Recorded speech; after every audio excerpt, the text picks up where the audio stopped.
Today, we're happy to join this important event that will give youth from several countries a voice in the discussion about sustainable development. And we sincerely hope the outcomes will get into the hands of leaders that understand how important it is to listen to youth.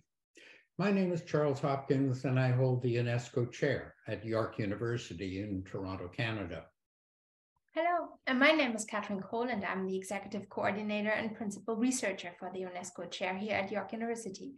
Together, we will give you a quick overview about the history and the meaning of sustainable development, and the role of education, the influence of democracy, the role of young people for our futures, and share ideas how to get involved. But without further ado, Charles, you've been around with environmental education and outdoor education in Canada and internationally since the 1970s. You were at the forefront when the world actually invented sustainable development. Tell us a little bit more, what does sustainability mean? Where does today's definition of sustainable development come from? And the United Nations play an important role in all of what countries are doing together. So let's hear more. Thanks. Well, I must honor that sustainability is a concept that's been practiced by indigenous and traditional cultures for centuries. Today, sustainability has sort of been rediscovered under the leadership of the United Nations. Over 60 years ago, nations recognized both the rapid and widespread destruction of the planet by humans trying to have as good a life as possible, as well as the tremendous inequity in the lives of the world's peoples. So nations in 1987 endorsed a new overall framework called Sustainable Development.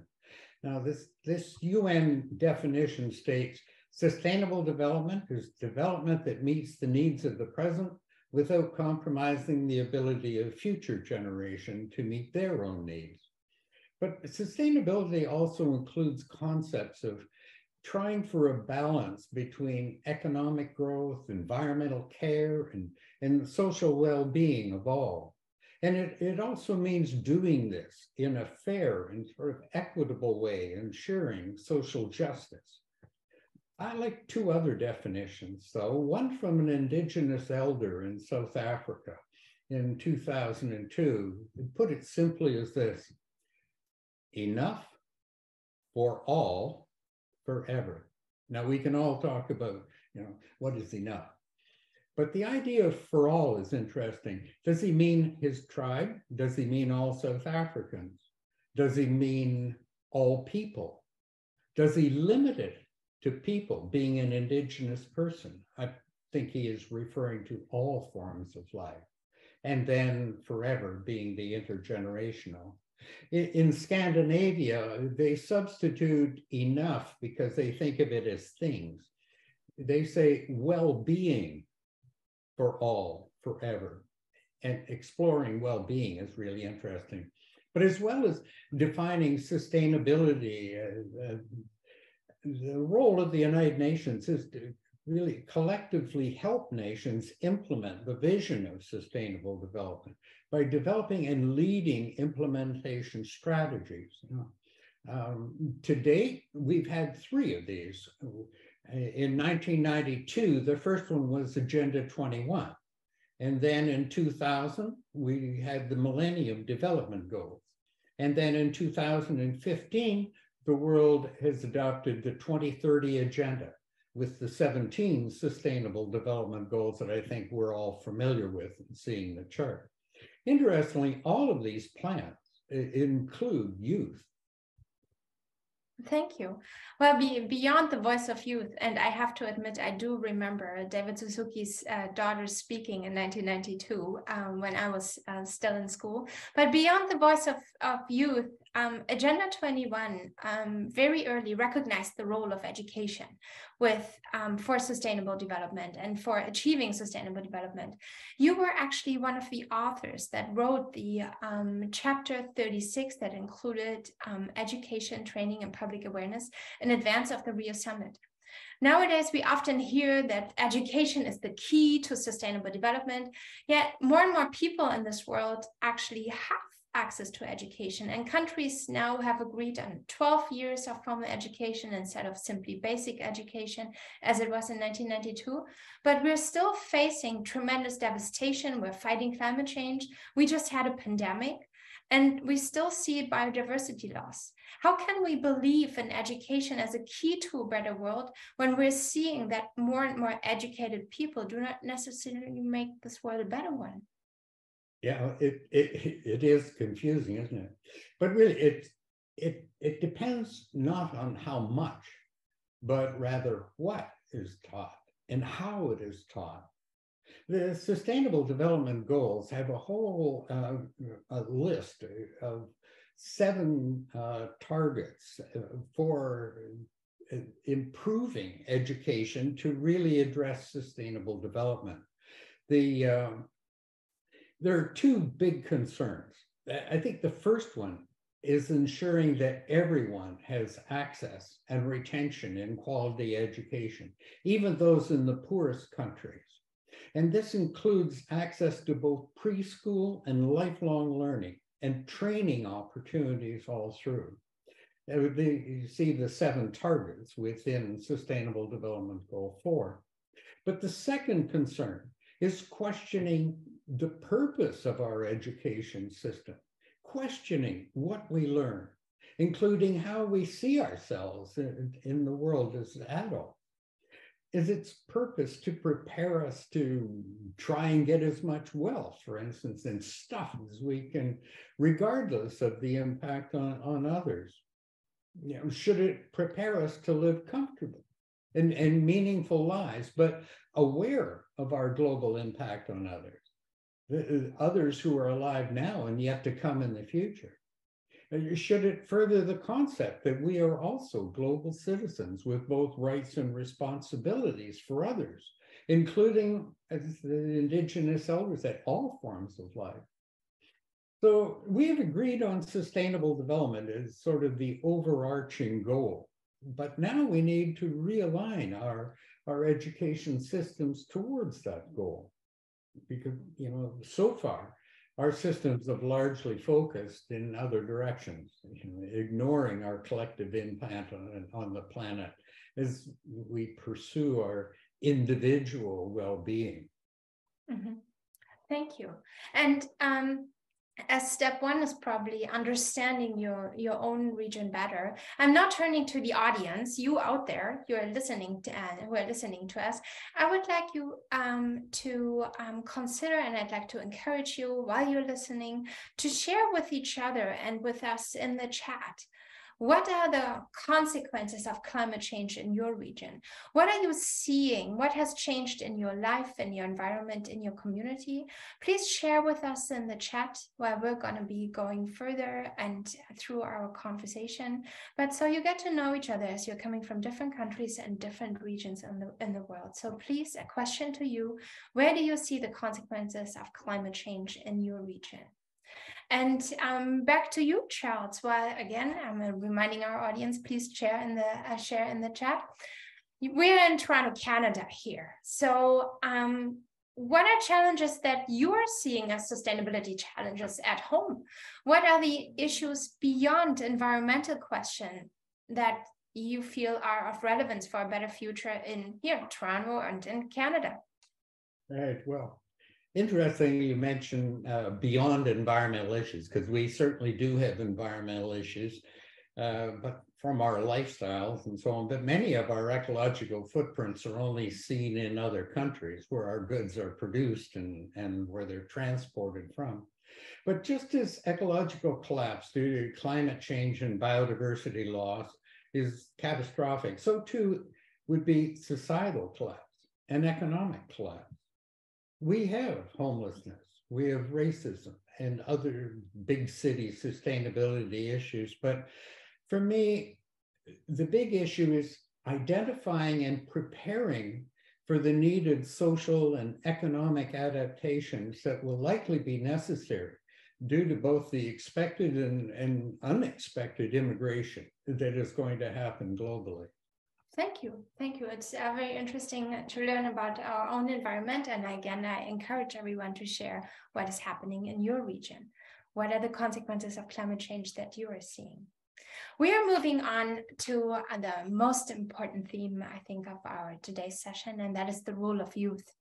So while I feel in recent years, maybe even for the last decades, I feel that leaders around the world, and especially within the UN system, they have really started listening to young people. There's more systemic influence in the discussion.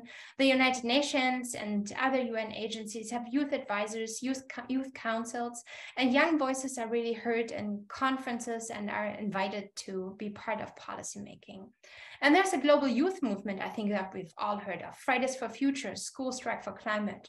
I think we've all heard the name Greta Thunberg. I am personally convinced that young voices are extremely important to be taken seriously with their ideas and fresh perspectives in the discussion. So Charles, you've been around for a while. So imagine you were a teenager today. How would you imagine a meaningful youth involvement and engagement for yourself? And what do you hope for today's young generation? Well, first of all, of course, I would be looking around for others like with that same fire to try and bring about change. And first of all, I would be asserting that it's only right that people listen to us as youth. You know, technically, youth are people 18 to 24 years of age. Yeah. But that's, you know, in India, that's 235 million youth. And in China, 225 million youth alone. Now, in many countries, youth, if we add the 12 to 17-year-olds, we double that totally to 2.4 billion, or about 1 in 3 people on the planet, right? So in some countries, I mean, young people under the age of 24 make up 50% of the population. So it's only right because, you know, in a democracy, every person is important and every person should have a voice. Now, and young people are standing up. Just recently, within a youth declaration on transforming education at the UN Transforming Education Summit, recently in New York, a few weeks ago, 500,000 youth from 170 different countries spent time collaborating to create a declaration brought forward there at the UN, stating that they would no longer just be passive recipients of people's goodwill, but they would be partners, and they wanted to be collaborators in designing it. They were not going to wait for an invitation, but they were forming and to become a driving change. They were assuming their right and their responsibility to speak up, especially in transforming their education to address the social, economic, and environmental aspects of sustainability. So all this, in a sense, of empowering themselves and becoming global citizens using their democratic rights and responsibilities. Rightly so. I'm very, very happy to hear that. And I just want to remind ourselves as well that the goal is to co-create what we're learning, to co-create the curriculum, and to co-create what we're experiencing in schools. And in this moment, again, I'm turning to you, dear participants. I'm turning over to you out there. And while you've been listening to Charles' answer, have you thought about what you could be doing and what you would like to do? Again, please share in the chat what would be projects, ideas where you would like to make a difference and to protect your community from the influence of climate change or from the consequences of other sustainability issues that your community and your world has been facing. Maybe out there in this conference, there's someone that lives far away but has a similar issue and a similar challenge to deal with. So maybe this is the moment to find others on this platform and in this conference to share ideas and maybe even go ahead and share a project in the future. So please go ahead, be encouraged, share your ideas of what would you like to do, what's your dream to make a difference. So, and while you are moving on and hopefully sharing in the chat out there, we're moving on to the role of schools, because most of you are actually students in schools in different countries, different regions of the world. And we've talked about what the individual can do. But Charles, back to you again. During your life, you were a student. You were a university student, you were a teacher, you were a principal, or in some regions you say a headmaster, later on even a superintendent of curriculum. Now you're a university professor. So you've been a participant and a leader in the school system. Where do you see the role of schools in the pursuit of sustainability and for making a better world for ourselves? Yeah, well, I see schools as playing an extremely important role. You know, they have the vast majority of people in their early years when their values and their perspectives are forming. They have them as a captive audience for at least 12 years, not only informing students with knowledge and skills, but actually shaping them as to what they see as important, what's normal and perfectly acceptable, even what they should value and what they should aspire to or hope to become. So, but in a whole school approach, in embedding sustainability, we should look at what gets taught, of course, regarding sustainability in the curriculum, but they should look at, do students see sustainability practiced and modeled by the school itself? You know, are people being treated fairly? Is democracy practiced? Because we can't assume students to go from rigidity and suddenly practice democracy. Right? Are there questions around sustainability on the exam? In other words, is it valuable? The attitude of teachers and the school leaders, for instance, do they actually help you when you want to become involved in community sustainability issues? Do they embed media literacy and political skills to help you with your sustainability involvement and demonstrations? So really, there's so much schools can do to build a more sustainable world for all. Thank you. And I'm glad to see that we're seeing schools out there that actually follow a whole institution approach, as you have just described it. So there are a lot of schools that are going ahead, and I'm sure some of the schools where students are attending today are exactly these kind of schools. So let's come to our final question today. There are many ways to get involved. The United Nations agencies have created those youth engagement programs. There is a way of reaching out even to the UN directly and be involved at the global level, but also in many regions there are not-for-profit organizations that are looking to include young voices or that are looking also for volunteers. There are competitions for individuals to get involved and write and contribute, or contribute sometimes even art, and get visibility for their ideas and projects. What would you recommend to young people that want to do something and that want to make a difference? And since you've been involved for such a long time with this global movement, what are your hopes for the future? Well, first of all, I would recommend that you talk with others and look for things that need fixing, socially, environmentally, economically, and so on. But talking with others and forming groups is important. How do you find groups that you can learn about? And how do you find out about the issues? For instance, why do these issues exist? Do you have a solution? Are there groups already working on these issues? Can you join them? And can you learn from them?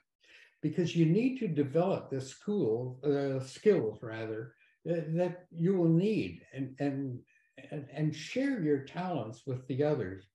Let me give you a quick story illustrating all of this and the power of the collaboration. A little girl in 2007, a little girl in India was being taught about the ecological footprint, and she said, "But I have hands. I can do something about my footprint." Now, the teacher recognized the idea of the ecological handprint as the antidote, the cure for the ecological footprint. But it would have stayed in that class if the teacher hadn't connected with an environmental NGO. The environmental NGO built the concept much further and contacted the Ministry of Environment. The Ministry of Environment took it further, and now there are NGOs and groups working right around the world to try and further this positive action, because it's so important to realize that we are making tremendous progress and that we can work on this.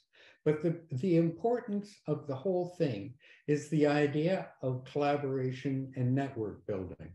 So you asked my hope for the future. My hope is that the handprint concept itself will inspire youth, young people all around the world to become knowledgeably engaged and bring informed change that leads to a more sustainable future for us all. And with Charles, thank you very much for that. With Charles' hopes for the future, I would come to the end of today's session, but I would like to encourage all of you one more time to take 5 seconds and just write into the chat the first word that comes to mind. It could also be an emoji. When you think about your hopes for the future, what comes to mind? What you're thinking of when you're just closing your eyes for a second? So just drop the word in the chat. Again, it can also be an emoji, and let us know, and let the others with you that are sharing this experience of this international conference with you, let the others know what you're thinking. So with this, we would like to say goodbye from Toronto for now. And I think for the two of us, it's clearly, and I've heard the story telling you so often, but I always love it. So I think we're going to say goodbye with the handprint emoji. We're not going to text emoji, but I think our goodbye is going to be the handprint emoji. And we would like to thank all of you very, very much for listening to us. And we wish you a wonderful day and a great conference, and make the best out of this virtual space, because this is a real opportunity. So we wish you well and good luck for the day.